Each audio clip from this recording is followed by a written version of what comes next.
목적이 이끄는 삶. 3. 삶의 원동력. 당신은 삶의 원동력이 무엇인가? 또 살펴보니 모든 수고와 성취는 이웃에 대한 시기심에서 발생하였다. 전도서 4장 4절 말씀. 목적이 없는 사람은 키 없는 배와 같다. 한낱 떠돌이요 아무것도 아닌 인간이라 부를 수 없는 사람이다. 토마스 칼라일.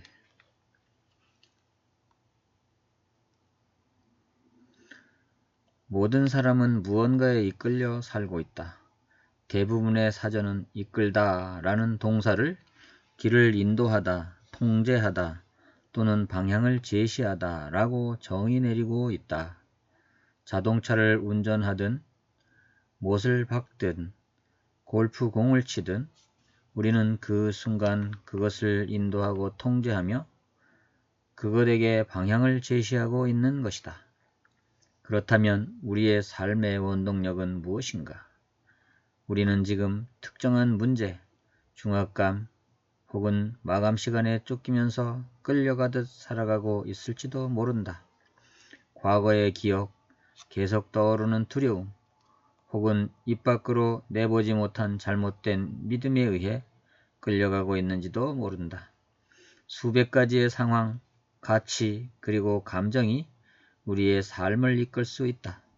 그 가운데 가장 보편적인 5가지를 살펴보려고 한다.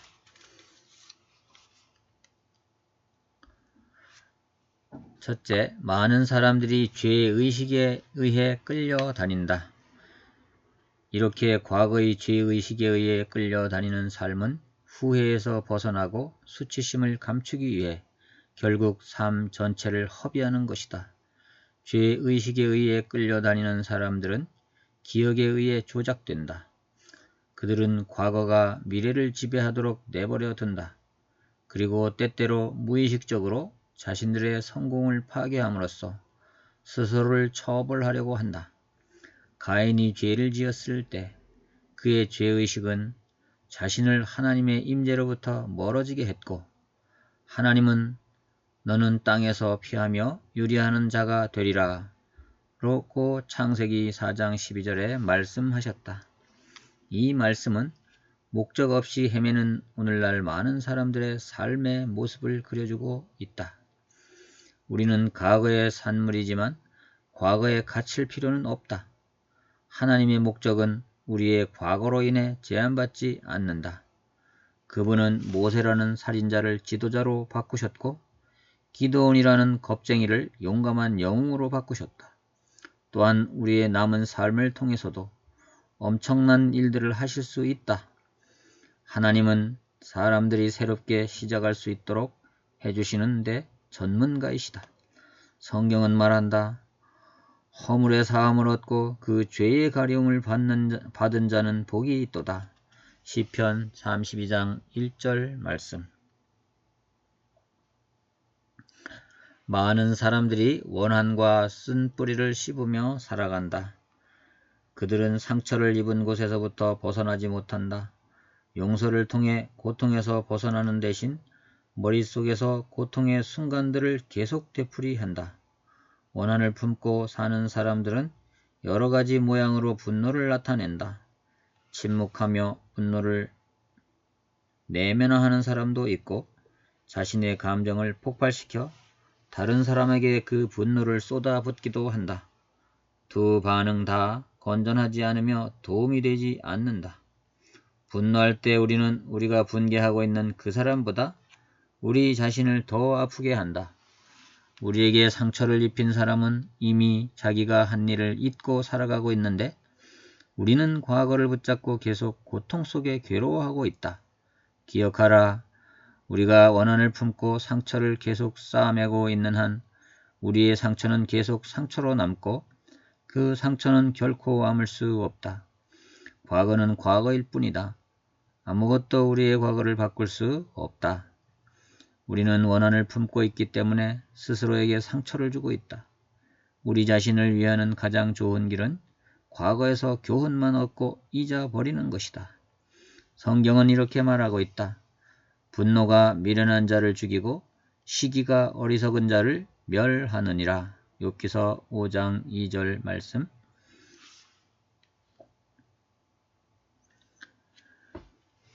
또한 많은 사람들이 두려움에 이끌려 살아간다. 두려움이란 매우 충격적인 경험, 비현실적인 기대, 그리고 엄격한 가정 환경으로 인해 생길 수도 있고 또 유전적인 요인으로 생길 수도 있다. 원인에 상관없이 두려움에 의해 끌려서 사는 사람들은 종종 좋은 기회를 놓친다. 이는 그들이 모험을 두려워하기 때문이다. 대신 그들은 안전한 방향으로 위험을 피하고 현재 상태를 유지하려고 한다.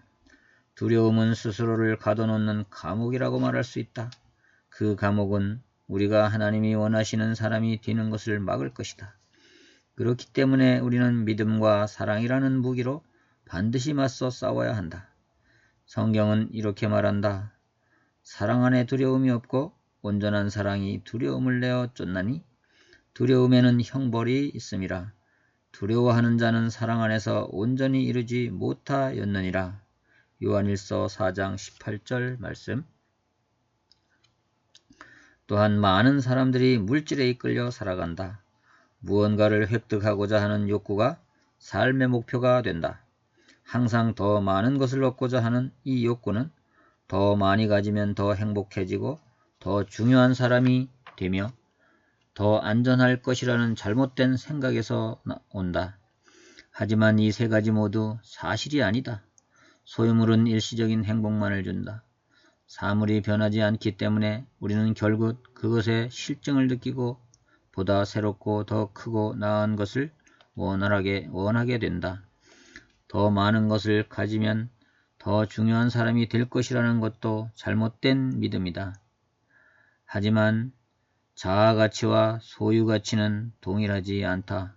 우리의 가치는 우리가 가지고 있는 물건에 의해 결정되는 것이 아니다. 하나님은 세상에서 가장 가치 있는 것들은 물건이 아니라고 말씀하신다. 돈에 대한 가장 흔한 오해는 돈이 많을수록 더 안전하다는 것이다. 그렇지 않다. 부는 통제할 수 없는 요인들로 한순간에 이룰 수 있다. 진정한 안전은 그 어느 누구도 앗아갈 수 없는 것에서만 발견할 수 있다. 바로 하나님과 우리와의 관계이다. 많은 사람들이 다른 사람에게 인정받기 위해 살아간다.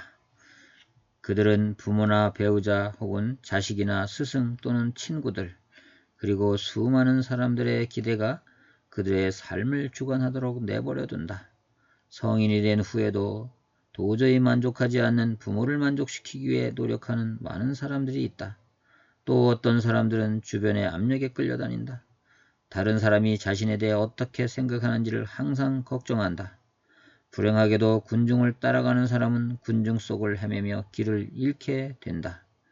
나는 성공으로 이끄는 모든 길에 대해서는 알지 못하지만 한 가지 분명히 아는 것은 모든 사람을 만족시키려고 노력하는 것은 실패로 가는 길이라는 것이다. 다른 사람의 의견에 의해 통제받는 것은 우리의 삶을 향한 하나님의 목적을 놓치게 만드는 길이다. 예수님은 한 사람이 두 주인을 섬기지 못할 것이니 라고 마태복음 6장 24절에 말씀하셨다. 이외에 여러 가지 우리의 삶을 이끄는 많은 다른 힘이 있지만 이 모두가 막다른 골목, 즉 사용하지 못하는 잠재력, 불필요한 스트레스, 그리고 만족하지 않는 삶을 향해 나아가게 한다. 이 40일간의 여정은 어떻게 하면 하나님의 목적에 의해 인도되고 통제되며 방향이 뚜렷이 설정된 목적이 이끄는 삶을 살 수 있는지를 보여줄 것이다. 하나님이 우리의 삶에 대해 가지고 계시는 목적을 아는 것이 가장 중요하다. 목적을 모르는 사람을 보상해 줄 수 있는 것은 아무것도 없다. 성공, 부나 명성, 그리고 쾌락도 삶의 의미를 부여할 수 없다. 목적 없이 사는 삶은 의미 없는 행동, 방향 없는 활동, 그리고 이유 없는 행사들의 끊임없는 연속밖에는 될 수 없다. 목적 없이 사는 삶은 하찮은 삶이요 무의미한 삶이다. 목적이 이끄는 삶에 따르는 유익, 5가지의 유익이 있다. 목적을 아는 것은 삶의 의미를 부여해 준다. 인간은 삶의 의미를 갖고 살도록 만들어졌다. 그렇기 때문에 사람들은 점성학이나 심령술사와 같은 모호한 방법들을 통해서라도 삶의 의미를 찾으려고 한다. 삶의 의미가 있다면 인간은 거의 모든 것을 견딜 수 있지만 반대로 삶의 의미가 없으면 그 어떤 것도 참을 수 없다. 한 20대 청년이 이렇게 썼다. 나는 무엇이 되려고 발버둥치고 있지만 진정으로 무엇이 되려고 하는 줄 모르기 때문에 실패자임이 틀림없다. 오직 내가 할 줄 아는 것은 대충 살아가는 것뿐이다. 언젠가 내 삶의 목적을 발견할 때야 비로소 나는 살기 시작한다고 느낄 것이다. 하나님이 없다면 삶에는 어떤 목적도 있을 수 없고 목적이 없는 삶은 의미가 없다. 의미가 없다면 삶의 중요함이나 소망도 없게 된다. 성경에도 많은 사람들이 이러한 절망감을 표현했다. 이사야는 내가 헛되이 수고하였으며 무익히 공연히 내 힘을 다하였다. 라고 이사야 49장 4절에서 말했고 욥은 나의 삶은 절망적인 나들이의 연속이다 라고 고백하고 있다. 욥은 이외에도 나는 포기한다. 사는 것이 지겹다. 그냥 나를 혼자 두라. 내 삶은 말도 안 된다. 라고 절규하기도 했다. 가장 큰 비극은 죽음이 아니라 목적이 없는 삶이다. 소망은 우리의 삶의 공기와 물만큼 중요하다. 삶의 역경을 극복해 나가기 위해서 소망이 필요하다. 버니 시걸 박사는 100세까지 살고 싶습니까? 라는 질문을 그가 돌보고 있는 암 환자들에게 물어보면 누가 병마를 이기고 회복할 수 있는지 알 수 있다고 말한다. 삶의 목적에 대한 깊은 이해가 있는 사람들은 네 라고 대답을 했고 이들이 생존할 확률이 더 높다. 소망은 목적을 갖는 것에서부터 온다. 지금 절망을 느끼고 있다면 조금만 기다리라. 목적을 가지고 삶에 임하기 시작하는 순간 당신의 삶에 멋진 변화들이 일어나기 시작할 것이다. 하나님은 말씀하신다. 나 여호와가 말하노라. 너희를 향한 나의 생각은 내가 아나니 재앙이 아니라 곧 평안이요 너희 장래에 소망을 주려는 생각이라. 예레미야 29장 11절 말씀입니다. 지금 불가능한 상황에 직면했다고 느끼고 있는가? 성경은 이렇게 말한다. 하나님은 우리가 상상하거나 요구하는 것보다 훨씬 많은 일들을 하실 수 있다. 우리의 가장 큰 기도, 욕구, 생각, 그리고 희망을 훨씬 뛰어넘는 일들을 하신다.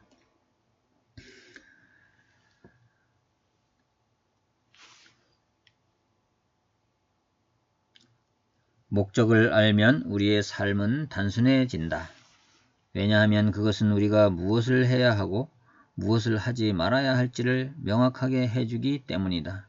우리의 목적은 꼭 필요한 활동과 그렇지 않은 것들을 평가하는 기준이 된다. 이 일을 하기 전에 간단히 이 일이 나를 향한 하나님의 목적을 달성하는 데 도움이 될까라고 자문하면 된다. 명확한 목적이 없으면 우리는 왜 그런 결정을 내렸으며 어떻게 시간을 투자하고 자원을 활용할 것인지에 대한 근거를 잃게 된다. 그저 상황, 압력, 그리고 그 순간의 기분에 따라 결정을 내릴 뿐이다. 자신의 목적을 알지 못하는 사람은 너무 많은 것을 하려 하고 또 이 때문에 스트레스, 피로, 그리고 관계에 있어서 갈등을 겪게 된다. 사람들이 원하는 모든 것을 해주는 것은 불가능하다. 우리에게 하나님의 뜻만을 행할 시간이 주어졌기 때문에 만약 모든 것을 다 할 수 있다면 우리는 분명 하나님의 의도하신 것보다 훨씬 많은 일을 하고 있는 것이다. 혹은 텔레비전을 너무 많이 보고 있다는 이야기가 될 수도 있다. 목적이 이끄는 삶은 더 단순한 삶의 방식과 분별 있는 계획을 갖게 한다. 성경은 이렇게 말한다. 남에게 보여주기 위한 삶은 공허한 삶이다. 평범하고 단순한 삶이 풍성한 삶이다. 잠언 13장 7절에 말씀하고 있습니다. 또한 이러한 삶이 마음의 평화를 준다. 주님, 당신은 목적을 굳게 지키고 당신을 신뢰하는 자들에게 완전한 평화를 주십니다. 라고 이사야 26장 3절에는 외치고 있습니다.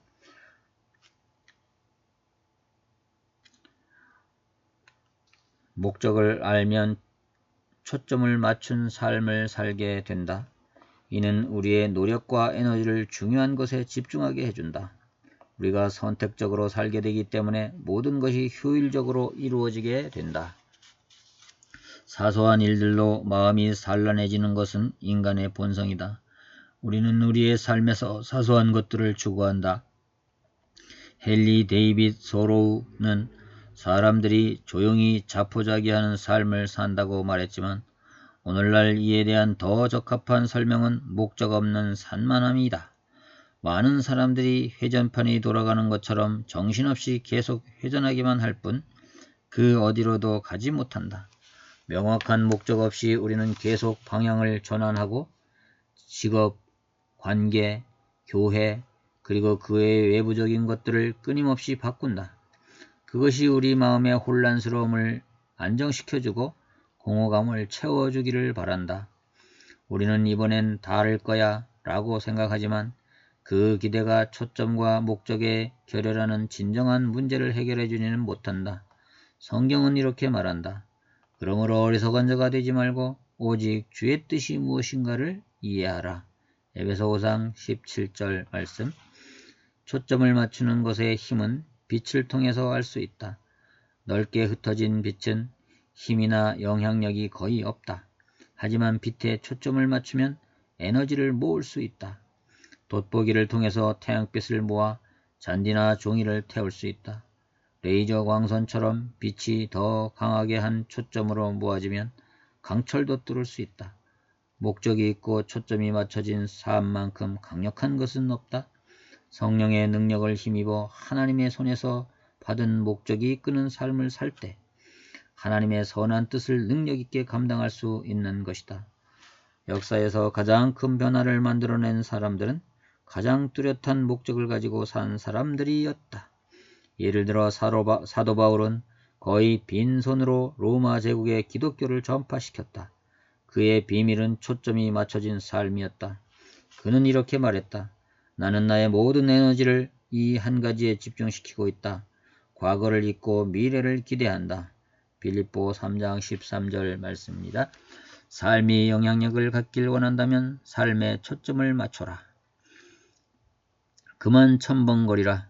모든 것을 하려는 것을 멈추라. 적게 하라. 유익하다고 생각되는 활동도 잘라내라.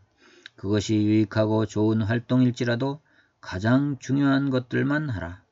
활동과 생산성을 혼동하지 말라. 무엇 때문에 목적 없이 바쁘게 살고 있는가? 하나님이 우리를 위해 가지고 계신 모든 것을 원하는 사람들은 그 목표를 계속 바라보자. 빌립보서 3장 15절에 바울은 이렇게 말하고 있는 것이다. 또한 목적을 알 때 삶의 동기가 유발된다. 목적은 열정을 낳는다. 뚜렷한 목적만큼 힘이 되는 것은 없다. 반대로 목적이 없으면 열정은 소실된다. 침대에서 일어나는 것도 엄청난 부담이 될 수 있다. 의미 없는 별것 아닌 일들이 우리를 지치게 하고 우리의 기운을 빼앗으며 기쁨을 앗아간다. 조지 버나드 쇼는 이렇게 썼다. 이것이 삶의 진정한 기쁨이다. 위대한 목적이라고 여겨지는 것을 위해 사용되어지는 것. 세상이 우리를 행복하게 해주지 않는다고 불평하는 이기적인 아픔과 슬픔의 덩어리보다 자연스러운 힘이 되는 것이다. 또한 목적을 알므로 영생을 준비할 수 있다. 많은 사람들은 이 땅에서의 영원한 유산을 만드는 데 인생을 보낸다. 그들은 죽은 후에 기억되고 싶어한다.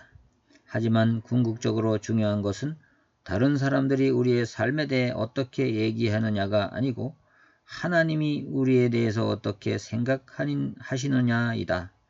다른 사람들이 우리가 평생 이룩한 것 이상으로 이룩할 것이고 기록은 깨어지며 명성은 사라지고 공로는 잊혀진다는 사실을 사람들은 깨닫지 못한다. 대학 시절 제임스 돕슨의 목표는 대학교 테니스 챔피언이었다. 그는 열심히 노력했고 자신의 트로피가 학교 트로피 전시장에 놓여졌을 때 너무 자랑스러웠다. 그런데 몇 년 후 어떤 사람이 그 트로피를 우편으로 보내왔는데 학교 재건축 당시 쓰레기통에서 발견한 것이었다. 제임스 돕슨은 말한다. 얼마간 시간이 흐른 뒤에 당신 삶의 모든 트로피는 누군가에 의해서 버려지게 된다. 지구상에 유산을 남기기 위해 사는 것은 근시안적인 목표일 뿐이다. 영원한 유산을 남기는 삶을 사는 것이 시간을 더 유용하게 쓰는 방법이다. 우리는 이 세상에서 기억되기 위해 이 땅에 보내진 것이 아니다. 우리는 영생을 준비하기 위해서 이 땅에 보내졌다. 어느 날 우리는 하나님 앞에 서고 그분은 우리의 삶에 대해 조사하실 것이다. 영생에 들어가기 전 마지막 시험인 것이다. 성경은 이렇게 말한다. 기억하라. 우리 각자는 하나님의 심판대에 서게 될 것이다. 그렇다. 우리 각자는 하나님께 자기 삶에 대한 셈을 해야 할 것이다. 로마서 14장 10절 12절 말씀. 그러나 다행히도 하나님은 우리가 이 시험을 통과하기 원하시기 때문에 우리에게 물으실 질문을 미리 가르쳐 주셨다. 성경을 통해 하나님이 두 가지 중요한 질문을 하실 것임을 알 수 있다. 그 첫째는 너는 나의 아들 예수 그리스도와 함께 무엇을 하였느냐? 그분은 우리의 종교적 배경이나 교리에 대한 생각을 묻지 않으실 것이다. 중요한 것은 예수님이 우리를 위해 하신 일들을 받아들였고 예수님을 사랑하고 신뢰하는 것을 배웠느냐는 것이다. 예수님은 내가 곧 길이요 진리요 생명이니 나로 말미암지 않고는 아버지께로 올 자가 없느니라. 요한복음 14장 6절에서 말씀하셨다.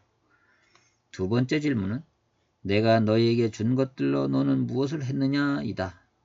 너는 삶을 통해 무엇을 했느냐? 내가 준 은사와 재능, 기회, 에너지, 인간관계, 그리고 자원들로 무엇을 했느냐? 스스로를 위해 썼느냐? 아니면 내가 너를 창조한 목적을 위해 사용했느냐? 이 두 질문에 대해서 대답할 수 있도록 준비시키는 것이 이 책의 목적이다. 첫 번째 질문은 우리가 영생을 어디에서 보낼지를 결정해 줄 것이고 두 번째 질문은 우리가 영생에서 무엇을 할지를 결정해 줄 것이다. 이 책의 마지막 장을 넘길 때 우리는 두 질문 모두에 대해 대답할 준비가 되어 있을 것이다.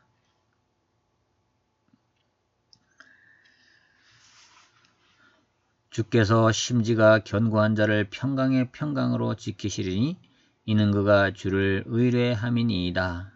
이사야 26장 3절의 말씀입니다.